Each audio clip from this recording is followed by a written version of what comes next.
Good evening, everyone. My name is Elizabeth Crawford. I am the Senior Assistant Director of Regional Engagement and Professional Network Initiatives, and I'm excited to welcome you to this evening's cocktail making class with CC DesRosiers, class of 2014. Tonight's event is made possible by the William & Mary Alumni Association. Today's presentation is being recorded, and we will notify registrants once the recording is available. Questions are welcome, and our presenter will answer as many questions that time will allow. If you roll over the bottom portion of your Zoom window, you will see a Q&A icon appear. Please use that feature to submit your questions. Throughout the webinar, we will monitor the questions and share them with our presenter at the end of her presentation. Now I would like to turn things over to CC DesRosiers and Reed, her husband, two of the founders of Troop Beverage Co. in San Francisco, California. CC is an alumna from the class of 2014. After spending 5 years in the consulting industry, CC realized what she loved most about her job was being around people. After countless late nights, the only thing that enabled her to keep chugging along was being around the people she loved, sharing meaningful experiences. Cocktails can bring people together in such special and celebratory ways, but the environment in which they normally exist is loud, dark, and impersonal. In the most social of industries, no alcohol brand is building the type of connection they seek. One that is socially responsible, ingredient focused, and that builds positive social relationships. CC started Troop Beverage Company to do just that. At William & Mary, she graduated from the business school with a degree in finance and was president of her sorority, Pi Beta Phi. And now she's finally learned how to combine these two skills. We are truly delighted to have CC and Reed join us this evening to share their cocktails and expertise with the William & Mary community. And now I will leave it to CC and Reed to take over. Thank you. Great, thanks Elizabeth, and welcome everyone. Happy Thursday night. Thanks for joining us tonight in our at-home bar, which is kind of our living room, kind of our kitchen, and kind of our dining room all in one. So thanks so much for joining. I'm gonna share a couple slides just to give a bit of a background on how Troop got started. Elizabeth did a great job, but just gonna explain a little bit more, and then we'll jump into making drinks. So like Elizabeth said, feel free to post any questions you have during it, and then I'm happy and excited to answer all of them afterwards. So I'm going to share my screen. Is this right, IT man? Yep. Okay. Reed is Troop IT. Oh, hold on. I have to open system preferences.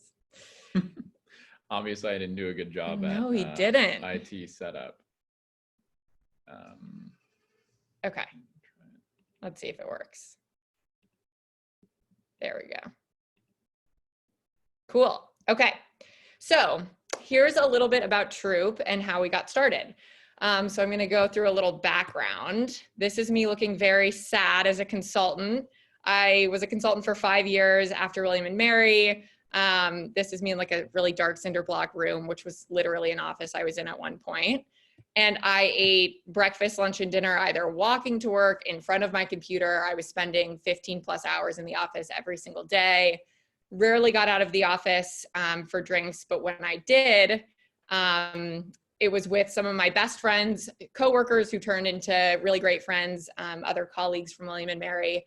And, you know, we went to these bars and they just weren't harnessing this idea of connection and community that we all not only wanted, but really needed after spending hours in front of our computer screen and just hours and hours in a cubicle. So at the time Reed and I were dating, we were living in DC, and I left it to him, since I was traveling 4 days a week, to come up with some fun adventures that we could go on with our friends. So we would plan wine tours, we would plan picnics and barbecues on the rooftop of our apartment building, pretty much anything to get us together. And we found the one thing that really bound everyone was cocktails. It was something special, it was something unique, and something that you could really bond over. And so we really use cocktails as like a social binder and a way to bring people together in new and exciting ways. And this last picture I'm about to show on the right is Troop 1.0, 0.0. This is our keg, mini keg that we bought to start doing some R&D when we moved out to California. We named him Kevin, and we brought him to many occasions, but seeing as he was pretty bulky and large volume, wasn't a long-term effect. But that's kind of how Troop came to be. We are full flavor, full strength cocktails, and ones that you can really enjoy were 200 milliliters. And we think that's the perfect size that is like a cocktail you would have in a bar, but in a much better environment that you would want to enjoy with the people that matter to you most, your troop. And I can answer more questions about how we got started. We launched in May of 2019, so we're just about a year old. And actually the very first time that Troop was really launched to everyone was our wedding. So here's a quick picture of that. We served Troop at our cocktail party prior to the rest of the reception, and you can ask some others, but it was definitely a very fun time. And since then, we rolled out mostly in retail. We're in California and a small footprint so far in Colorado, and plan to expand further later this year. Obviously, our growth plans have been a bit stunted given the current environment, but really excited to keep growing and sharing high quality, real ingredient cocktails. So we use 100% real ingredients in our drinks, and are just really excited to really have this brand that stands for more than just, you know, a drink, but it's how you get together, how you socialize, and really building a community. So I'll talk more about Troop as we go, but just wanted to give you guys a brief overview, and I think we can go ahead and get started on cocktails. IT man is going to help. That's what you all came for, right? Yeah.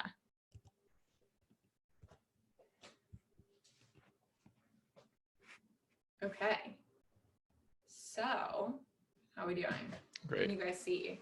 Well, you can't really respond, but okay. So we're gonna get started, and our first drink is gonna be an old fashioned. So we have a couple of different drinks to show to you today. We wanted to kind of give a broad variety. So we're gonna start with one that we make a lot. We actually normally make a Manhattan, but we thought we would mix it up a little bit ourselves. And we are gonna start with an old fashioned. So everybody get ready. Before I do that, I'm gonna go over a couple of simple bar tools that we're gonna use throughout this. You definitely don't need anything special, but we have a couple things. I'll hold them up for you. Okay. One is a mixing glass. So this is pretty special, but you could use a mason jar. You can use any sort of container that you have. I got this for Reed for his birthday, and it makes us feel fancy, so we've been using it. A jigger is probably a good second one. So this is a double-sided jigger. The top has 2 ounces, and the bottom, if you fill it to the top, has 1. So we'll use that throughout this, but you can use whatever shot glass you have at home. The next one we can do is the Hawthorne strainer. This is a good one. If you do have a mixing glass like this will help you pour it out and not get seeds and pulp and other things, any other citrus that you're using, or ice when you're mixing. A fancy cocktail spoon. This we got as a gift. It's really just fun. You can just use a normal spoon, but if you want to feel fancy. And then really the last thing is a muddler. So this we're going to use for this drink in particular. That's going to be helpful for us when we are blending together the orange and the sugar for the old fashioned. So we're going to go ahead and get started. All right, so to start, we're going to use this mixing glass. Read the little cutoff. So also this mustache is brand new. You can vote if you like it. I was growing a quarantine beard for about 8 weeks stuck at home, and I finally had a bit of a mental break and decided that this would be a good idea. But the good news is CC is the only one who has to see me on a regular basis. He's actually in a lot of Zoom meetings. So I have not scared too many people yet. Yeah, except for me. But you can vote in the chat if you like it or not. Maybe he'll shave it. Okay, so to start, we're gonna do bourbon first. We like bullet bourbon. It's like pretty standard. Just kind of goes with everything. We use this in most of the bourbon cocktails that we make. And yeah, so this is the one that we recommend, what we normally use, but you can pretty much use any bourbon or rye that you have. So you just put some ice cubes in a glass, in a mixing glass, whatever you have, and then you're gonna we're doing this for 1 drink. Otherwise we would be making 6 cocktails, which might be a little bit too much for us. But so you're gonna do 2 ounces, which is filling this all the way up to the brim. And then while that happens, Reed, can you peel me an orange? Like this. Yeah. Oh, you put the ice in already. I gotta mix it up with the sugar. Oh. It's okay. So if you have a glass, we're gonna actually do that while the bourbon chills for a bit.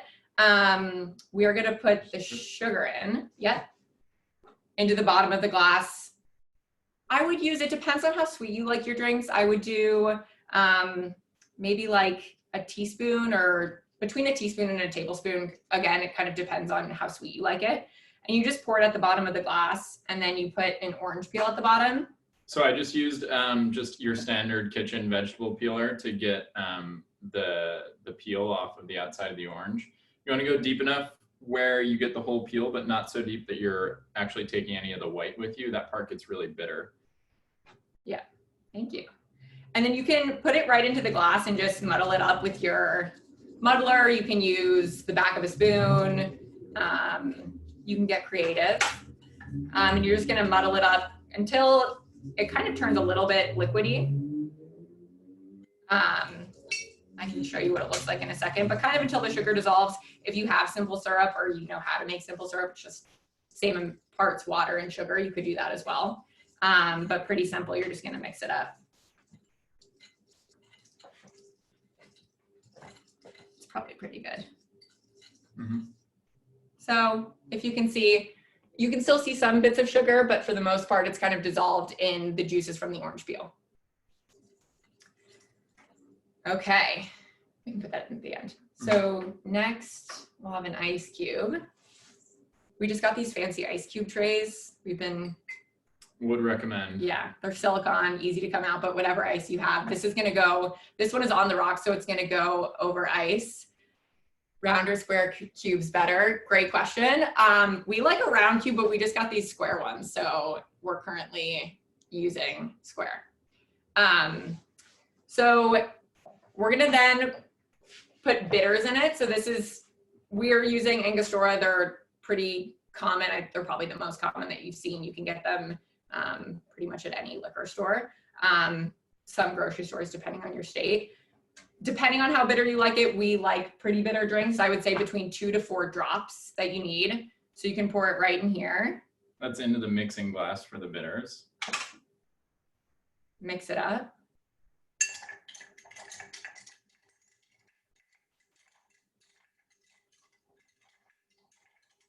I cut an orange wedge for a garnish on the side. Yeah, sounds right. So while he does that, I can tell you guys a little bit more about Troop. So we currently have 2 drinks out. We have a mojito, which is classic. It's rum, soda water, mint lime, and cane sugar. And then we have what we call a grandstand, which is a drink that we made up. So it's okay if you don't know what it is. It's bourbon, black tea, lemon, and mint. So it's like an Arnold Palmer with bourbon. Even if you don't like bourbon, it's delicious. I think it's both of our favorite. Totally. But we also have a 3rd drink coming out that we are going to show you in a minute, because that's the 2nd drink that we're making. So we're really excited about that one and think it might beat it out. So then once you've mixed up your bourbon and bitters, you can just strain it or pour it, whatever you have, directly into your glass. And then I cut a little wedge of an orange that I will throw right here on the side. it's a fun little trick. So here is your first drink. So this is, again, a super classic drink. If you like bourbon, it's definitely very bourbon heavy, a stronger drink than most, but the next one that we make is going to be a little bit on the less strong side. So take a sip and let us know what you think in the comments. We can vote on your favorite drink at the end. Yeah, and it's normal when you make this drink, you'll have a little bit of sugar sitting at the end of the glass, which after you basically have a tall glass of bourbon, a little sweet bit, and the snack of your orange at the end is a very nice finish. Yeah. And if you wanted the sugar more incorporated, if you don't like kind of like the sugar sitting at the bottom, you could also do a simple syrup, which is just equal parts water and sugar. So if you make that over the stove for 3 to 5 minutes beforehand, that's also a good way to get the sugar a bit more incorporated than having it at the bottom. Mm-hmm. Okay. That was drink number 1. Also, what were you gonna say? Anyone have questions about an old fashioned? Yeah, any questions? Where can I buy that shirt? We sell our shirts online. But yes, so we are not mixologists by craft. Like I said, I was, before this, I was a consultant. Reed, do you want to give a little background on you? Yeah, I am not a William and Mary alum, although I did attend CC's graduation. We met when we were juniors in college. I went to Cornell in upstate New York, and I had the distinct pleasure of visiting William and Mary a few times. But since then, I have had a few different jobs. I've been a high school teacher, and I now work in technology in San Francisco here. Yeah. And on the side and at evening time, I like to make cocktails with CC. Yeah. So we really turned ourselves into mixologists because we looked into the ready to drink space and found that nothing was made with real ingredients.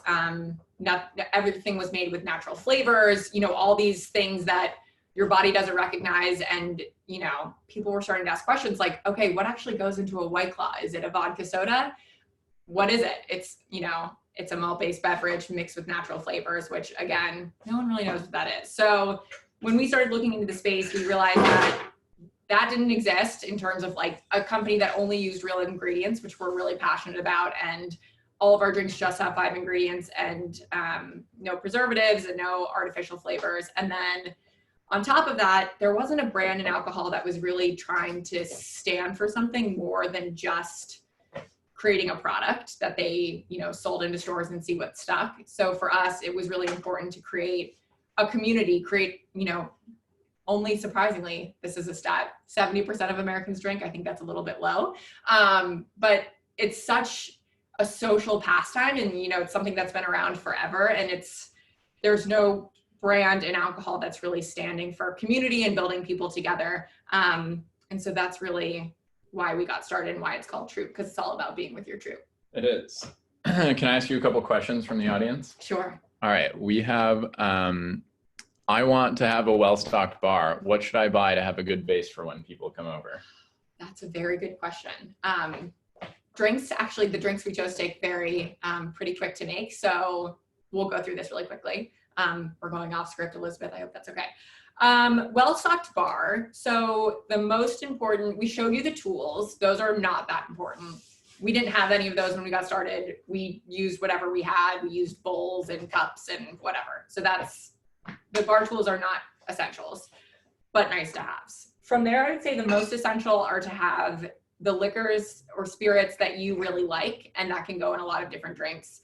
For us, that's bourbon. So we always have Bullet mostly. Sometimes we try some new ones, but this one just goes really well in everything. We really like gin, which is our next drink, so stay tuned. This one, Tanqueray, is a classic. It goes really well. We also love martinis.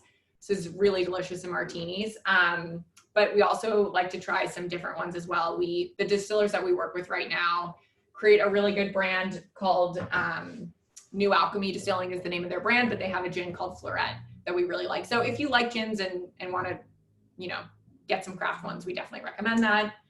Vodka, whatever you like, stock it with spirits. Yeah, and then for the things that you need to make cocktails, you can tell how much we love this one because it's almost empty, but Aperol is always great. And we also usually keep Campari on hand. These are just bitter liqueurs. I think our next 2 recipes use these. Mm-hmm. Or, one thing that you can do that requires no home bar at all is to just pick up some of these delicious canned cocktails, because who really wants to do the work anyway? No one. Yeah. So we'd say spirits, then some sort of bittering agent, a sweet vermouth. We use a lot of sweet vermouth. So that's a really good one to have. We use Dolan, and then bitters, which we just use in the old fashioned, you can use as well. It's hard to see the top of Reed. I know, we're trying to show you guys everything, the table and us, so bear with us. Okay, on to our next drink, which is a gin spritz. Do you want to make this one right in the glass, or do you want the mixing glass again? We can make this one right in the glass. So we're making this in a wine glass because it feels really fancy and special, but you can make it in whatever glass you have. This is a bit of a mix between an Aperol spritz, a Campari spritz, but for us, it's a drink that is really refreshing, especially now as the weather is getting nicer. It tastes really delicious. It's a little bit sweet. If you like more bitter, we'll show you how to kind of go the more bitter route. But this is a little preview into our next drink, which we are making our own homemade Amaro, which I can show you what that looks like. Here. Oh, so this we made ourselves with our distillers. We're working with some great guys out of Sacramento, just outside of Sacramento. This one is a hibiscus citrus mix, but ultimately it's a bittering agent, so a Campari or an Aperol would work well too. Yeah, I think the classic for a spritz is Aperol. So if you guys are at home making any of these, Aperol's great. Aperol and Campari is more bitter and less sweet, and Aperol is a little bit less bitter, more orangey, and a little sweeter. So it really depends on your palate. Yeah, we're a little bit more into bitter, so we're gonna go with Campari this time. Or do you want to use? We do Campari. Okay. And then one tip on making spritzes or really any carbonated drinks, if you're going to make them right in the glass, you'll see bartenders doing this sometimes, but you should mix all of your ingredients and add your soda water into the glass first, and then add your ice, and that'll stop it from like losing all the bubbles when you pour it in. Great tip. Okay, so we start with gin. Like I said, this one's a bit lighter. This uses 1 ounce of gin. So I'm going to turn it to this side. We're using, like I said, this is the distillers that we work with up in Sacramento. They make a really delicious gin. This one's Floret Vermilion, so it has a little bit of hibiscus essences in it. So it's a little bit more fruity and floral. So you're going to do 1 ounce of that in the cup. And then from there, we're going to do 1/2 ounce of Campari or Aperol, whatever you choose. We like it bitter, so if CC were to overpour this, I wouldn't be mad. But 1/2 ounce is good if you're not that into bitter. Yeah, it's also a beautiful color. So, and then from there, to add a bit of brightness, we like to add lemon. So I'll cut about maybe 1/4 of a lemon. You really want a good lemony, citrusy flavor in a spritz. So I'll cut off a pretty hefty hunk right here and squeeze it in. Just that fresh citrus flavor to really make the drink bright and pop. Mm-hmm. And that's it. Then you just add ice and soda water. Yeah, you want to add the soda water first? Yeah. So add soda water till it's about halfway up your glass, 1/3 of the way up your glass. And if you're doing it right, it should be a beautiful pink or orange color. Yeah. Spritzes are good because they're known for being lower ABV. That's why you drink them during the day normally. What time do you normally drink your spritz? I like to start by no later than noon when I'm spritzing. And so this is a little late in the evening for a spritz normally, but it's a drink that everyone should know how to make. So. Yeah. And maybe a little lemon wedge for this as well, or peel. Why don't you give it a peel? Go peel. So just doing the same thing here, vegetable peeler. And then CC, how does one squeeze the lemon peel over the drink for maximum lemoniness? For maximum lemoniness, you're gonna turn the peel this way. Skin side out. Skin side out, just making sure I was right. And you just squeeze it over and kind of rub it along the outside of the glass, so that when you sip it, you have a lovely little lemon essence happening. And then you can drop it in if you want to like twirl it up and put it on the side. Be my guest, you can get very fancy with it. And this is your gin spritz. Cheers. And the good version, or the reason gin spritz might be a little better to make at home is normally when you make like an Aperol spritz, you have to open up a full bottle of sparkling wine, whatever that may be. With this, you don't have to open a full bottle. You can just have a little 1/2 shot of gin, 1/2 ounce of Aperol, and then that's all. You don't have to open up a full bottle. Although if you want to open up the full bottle, we would never judge. No. So it's really light and refreshing. Very good summertime sipper. maybe you can go on your back porch during quarantine and kick your feet up and pretend you're at the beach. That's what we've been doing. Yeah, this one's really good. So good. Yeah, so this, like I said, is our next drink, a version of it coming out in about July timeframe, July. Yeah. Okay, we had a question about this. Where did you get that wine glass? So chic. So chic. We got this for our wedding registry. It's from Scott William Sonoma. Shot Zweisel? I don't know. We'll send you the link. We'll follow up. Not sure exactly what the brand is, but it is very classy. We don't give it to some of our friends when they come over because they might break it. So next question. This is not from one of our viewers, but when does spritz season start? Well, spritz season in California is all year round. We are in San Francisco right now. I don't know if we announced that. This is where we started Troop, and it's pretty much 60, maybe 55 to 70 all year round. No one warned us about the wind. There's a big wind factor that we weren't expecting. But other than that, it's sunny most days. The fog comes in the morning and at night. But I think you can get spritz hour in from like 12 to 2 most days if you were trying. Yeah. Otherwise, spritz season is spring, summer. I think spritz season is all year round. That was No right answer. That was a trick question. Even if you do live in Chicago, New York, you can always have a spritz. Yeah. So where are Troop drinks sold generally? So we're currently sold in California and Colorado in grocery stores like Whole Foods, Nugget Markets is a store out here, Total Wine and more. And we are also available online, but again, just in California for that to order. We're actively working on, oh yeah, Kelly found it. Scott, yes, Kelly. Yes. Good. That is the exact wine glass.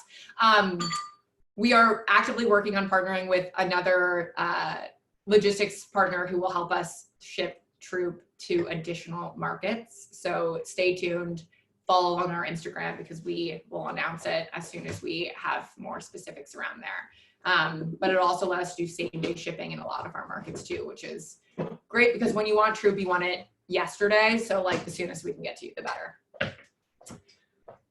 Great. Okay. So Is it time? we're making, I just realized we were making drinks that are all the same color today. We have a very orange palette, but we're going to go with it. Orange, red.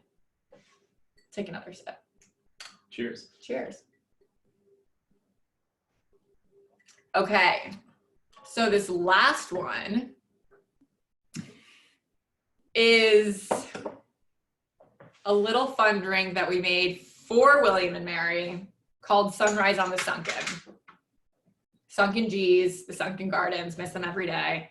Have a lot of good memories lying there in between classes, playing campus golf. It was great. We had a lot of fun. So this one is a bit like a tequila sunrise, but like updated and a little bit elevated. We don't have grenadine. I don't remember the last time I have seen grenadine. Kitty cocktail. Kitty cocktail. Shirley Temple. That's it. Yeah. Never in an adult beverage, I don't think. Never an adult beverage. So we're gonna give it a bit of an update. A tequila sunrise is normally tequila, orange juice, grenadine. I think that's it. That's it. And Yeah. that's it. We're also keeping it really simple, only 3 ingredients, but instead of tequila, we're gonna use mezcal. We like it a little bit smokier. It adds a bit more depth to the drink. You can use tequila, you can use mezcal, kind of whatever your preference is. It's definitely an acquired taste, so if you're not into smoky, like you don't really like mezcal, but No. it's my webinar, so I get to pick. So this one we're gonna use a shaker for. Again, if you don't have a shaker, you can use a mason jar that has a lid. You can just stir it if you want, no biggie. Whatever you have at home is great.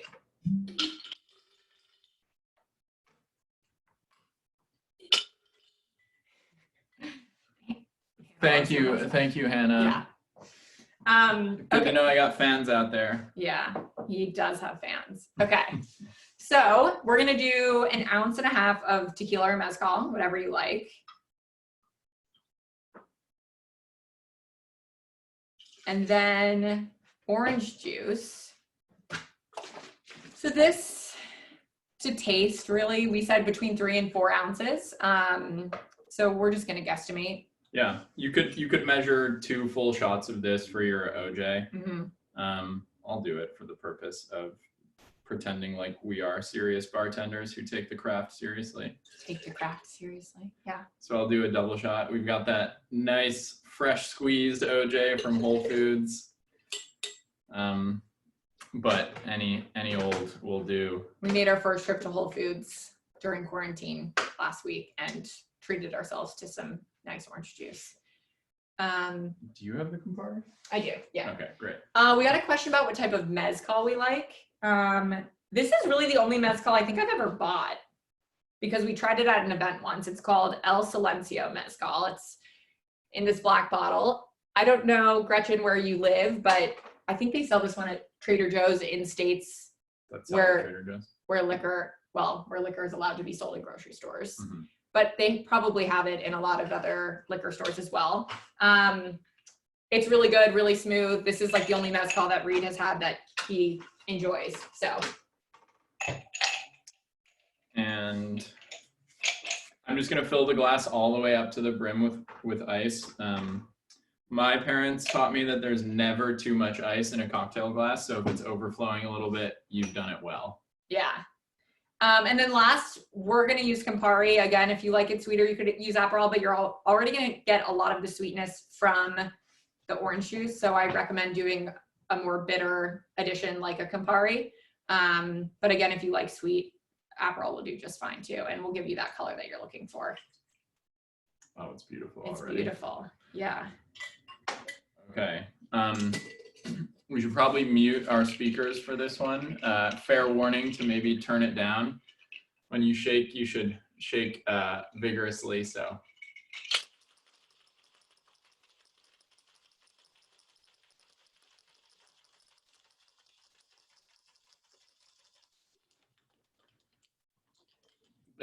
We really did make 3 orange cocktails for you. I didn't think about that. No pre-planning involved. Well, we did think about, so I have to give a shout out to Tracy. Tracy Johnson came up with Sunrise on the Sunken. Another William and Mary drink that we were gonna do was creme de la creme del. So maybe next time we'll do a milky, we didn't know if anyone wanted a milky drink, but next time maybe we'll do that. So this is looking nice, Reed. So then this is your Sunrise on the Sunken. Looks like a sunrise. Yeah, and if you have cocktail cherries at home, that would be a great thing to garnish this with. That's really good. Yeah. If you like mezcal, highly recommend. That tastes really good with it. Oh, so good. So good. So will you remind us of what this recipe is? Yeah, so this is 1.5 ounces of tequila or mezcal, your preference. 3 to 4 ounces of orange juice, depending on how much orange you like, and then half an ounce of Campari. And then you can, garnish it however you see fit. You could do orange peel, cocktail cherries if you have them, but wanted to try something a little different. We don't normally make tequila drinks. No. We're more bourbon and gin people. Next drink, William and Bloody Mary. Rory. Ooh, I like it.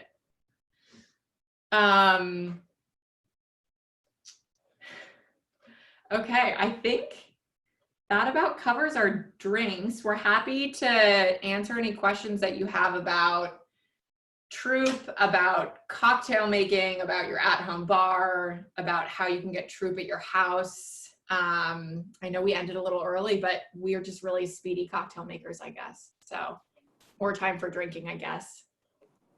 Well, thank you guys so much. I feel like you're naturals at this. I would have expected this to be on like a, on a TV show. So thank you both so much. Just looking at some of the questions that were chatted in and that we want to address. What are some good food pairings to go with some of the drinks that you guys have created tonight? Reed's gonna start. Really putting us on the spot. Okay, so an old fashioned, a little history of the cocktail. This used to just be called a whiskey cocktail, and the old definition of a cocktail was that it was just sugar and the liquor and water, generally from the ice cube in it or just water. So this one became named an old fashioned because it followed that old fashioned recipe of the cocktail. So it's kind of, it's not a great food cocktail, but it goes really well before and after dinner, at least is how I think of it. Yeah. Maybe like a peanut. Yeah, a bar nut. A bar nut. A Chex Mix. Yeah, but yeah, probably before or after dinner, but maybe not paired with food. And I actually just read a question about we missed the lime in the tequila drink. We've never made the Sunrise on the Sunken, so we forgot the lime, but Thank you for keeping us honest. thanks for keeping us honest. You can squeeze a lime if you wanted to put the lime in. You could squeeze it after you mix it. You could put a little bit of the lime juice in before you shake it. I would probably just squeeze it on top and then mix it around a little bit with a spoon. The lime would, as a garnish, give you that nice green William and Mary color. Yeah, and we definitely needed some color variation in this spread, so the lime would have been a good touch.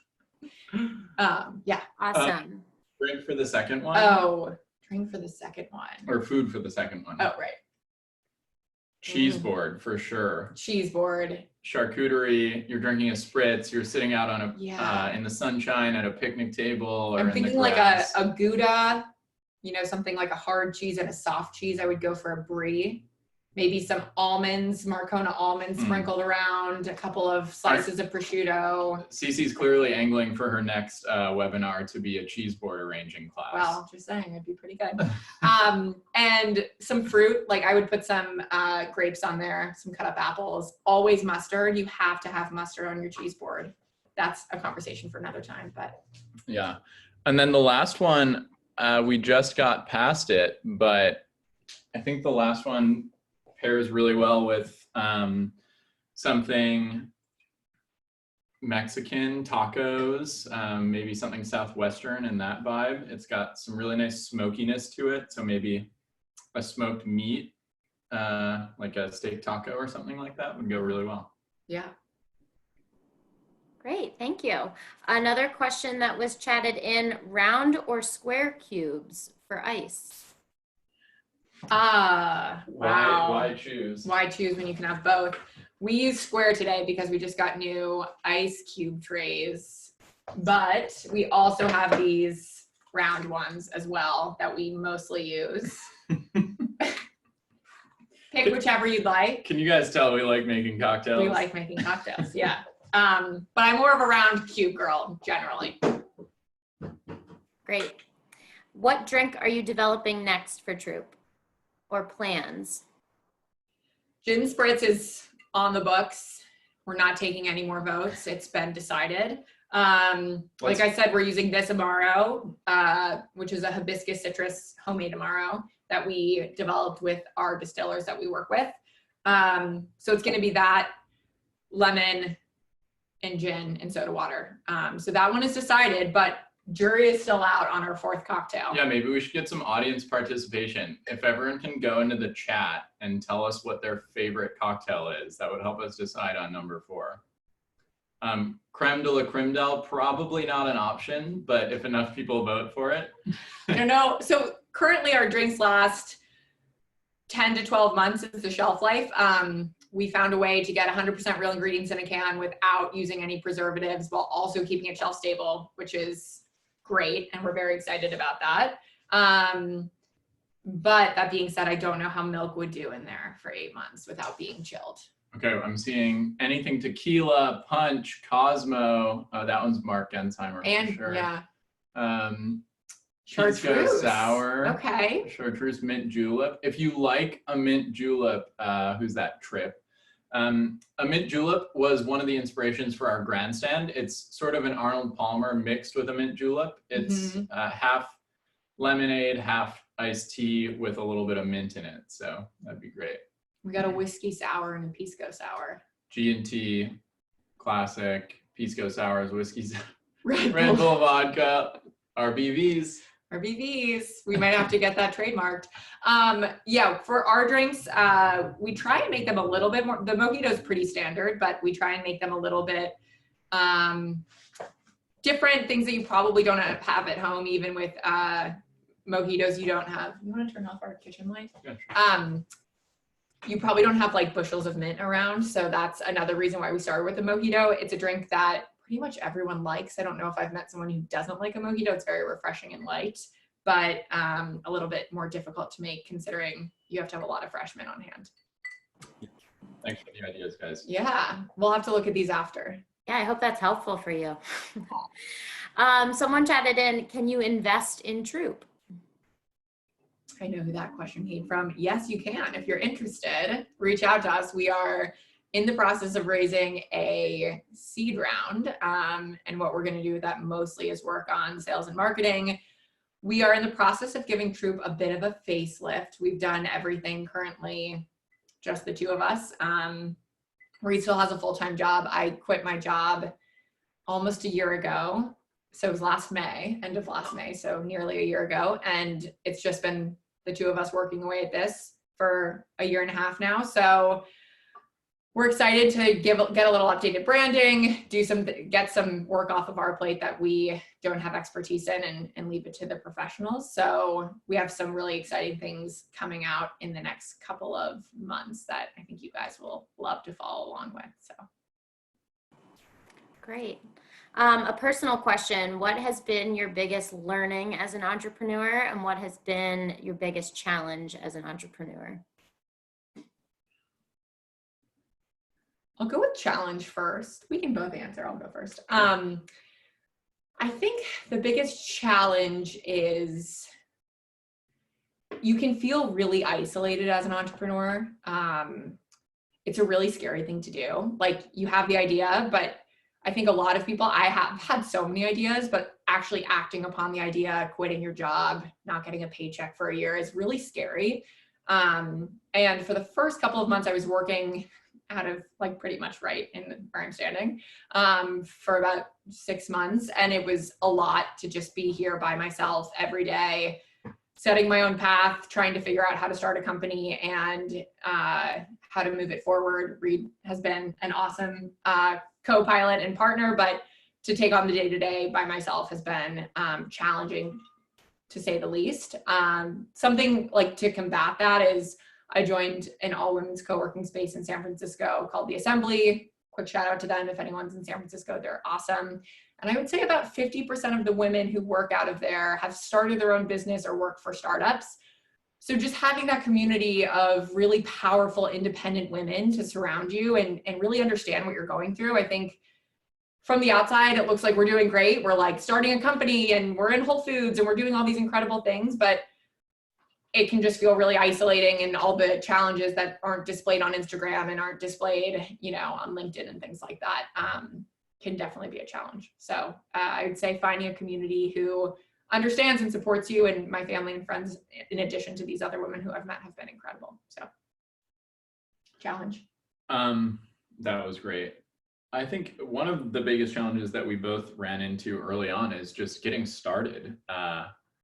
We never admitted to ourselves that we were starting a company until it had already been started. And I think that was our kind of secret there, because it seems so intimidating and like a huge leap. Like, CC was a consultant, I'm working in tech. What does either of us know about making a cocktail that's going to be good in a can, or selling to stores and convincing them that what you have is better than what some of your competitors have? But we honestly just had each other, and we took it one step at a time.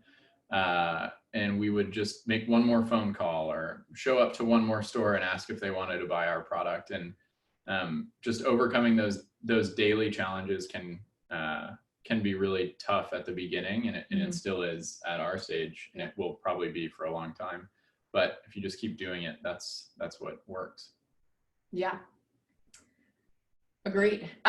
Biggest learning, I think, was the second part of that. Oh my gosh, I feel like I'm learning something new every day. One learning is like, I love to learn, I've realized, and I love to be challenged. So even the hard days, like knowing that I am on this incredibly crazy journey with my best friend, husband, partner, all of that is like just really humbling and exciting to be able to do that.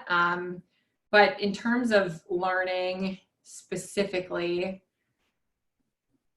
I didn't know how important, like I knew, but I didn't know exactly how important networking was, like always. So I remember in business school, at William and Mary, we'd have these like networking nights where people from consulting firms and investment banks would come down, and I would like dread it. I'd like put on like a blazer at 6 p.m. on a Tuesday and like hate, like trudge over to the business school.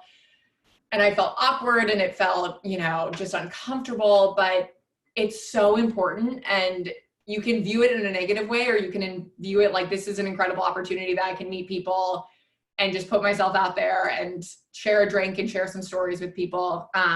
And I found that we've only gotten this far through networking and through being able to build a really strong relationships with our vendors, with our distillers, with, you know, the people who help co-pack and everything like that. So just the network of people around you is so important. And I hate to say it, but like networking is so important. Keep networking. But really, that's a learning for sure. Yeah, and to add to that, there's so many people out there that are so willing to help you if you just put yourself out there, and if you show up to those things and you act awkward and you shove yourself into a conversation that you probably shouldn't be in.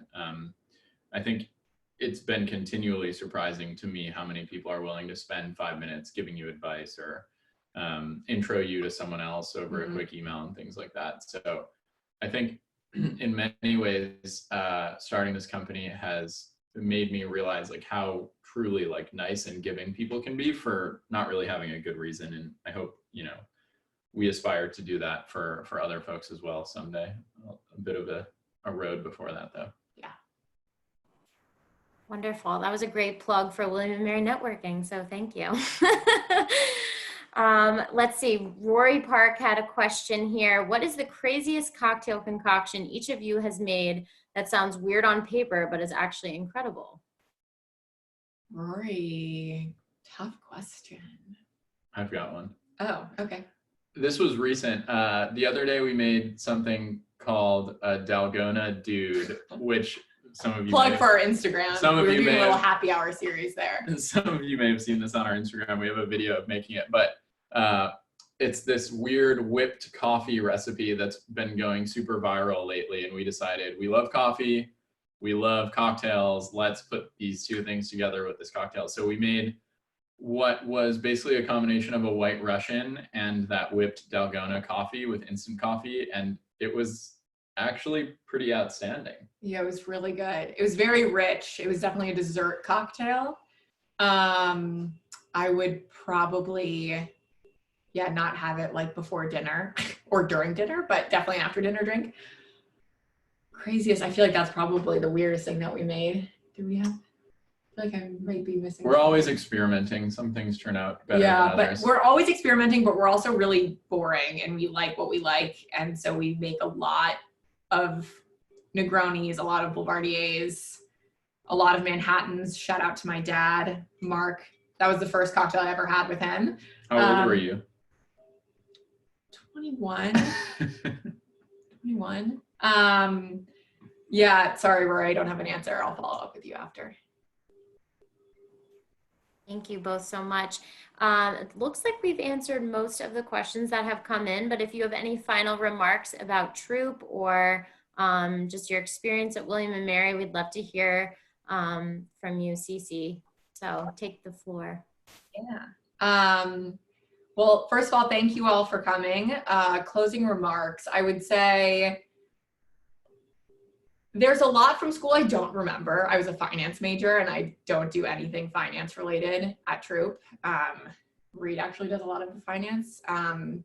But there's a lot that I have come back to that has stuck with me. And most of it was the community that I built there. But then a lot of small things. And I think I mentioned this in the article that I spoke with some folks about for William and Mary earlier, but like my legal business class was like really inspiring. It made creating and starting your own business seem tangible and seem accessible. And And then the ethics class, I think something about Troop that we really want to stand for that's, you know, different from all the other alcohol companies is we want to be a brand that you can connect with and really identify with, see yourself with, see your friends with it. And it exists in so many other parallel industries. If you think of cosmetics, there's Glossier and Outdoor Voices for athleisure, and there are, you know, all these other companies that have really developed this strong community of people who are passionate about getting together and getting outside and being with one another. And that's exactly what we want to do. I think, you know, alcohol is an incredible way to do it. It brings people together and it's such a celebratory thing, but no one's doing it in a way that is really bringing this idea of connection and community in. And I take a lot of that from the incredible friends and family that I have, a lot of it coming from William and Mary. And I just think, you know, if you have any ideas and you've been thinking about starting something for a long time, it's really scary and it's really hard. It's really hard, but it's really worth it. If you know you want to do it and you put your all into it, you can do it.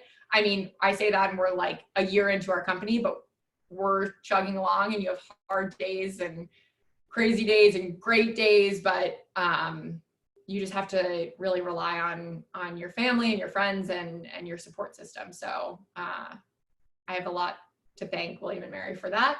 And if you have any questions or want to reach out about anything, feel free to. I mean, you can email me, call me.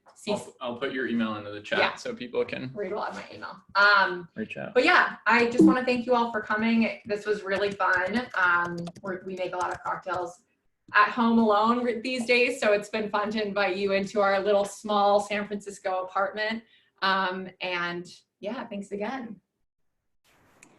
Thank you both so much. It was really such a pleasure. I had so much fun watching you guys. And I'm certainly going to add these to my array of drinks that I make this summer. Thank you again.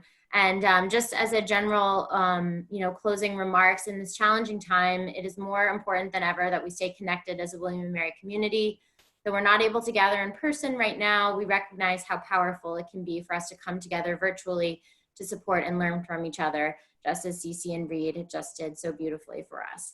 The William and Mary Alumni Association offers many ways to stay involved virtually, and a full list is available on our virtual engagement opportunities webpage at wmalumni.com. And I encourage you to look out for our emails that are coming out weekly, as well as just check out the webpage. And thank you again all for joining us, and have a wonderful evening, and cheers. Cheers. Thanks, guys. Thanks, CC. Thanks, Reed. Bye. Bye. Have a great evening. Bye.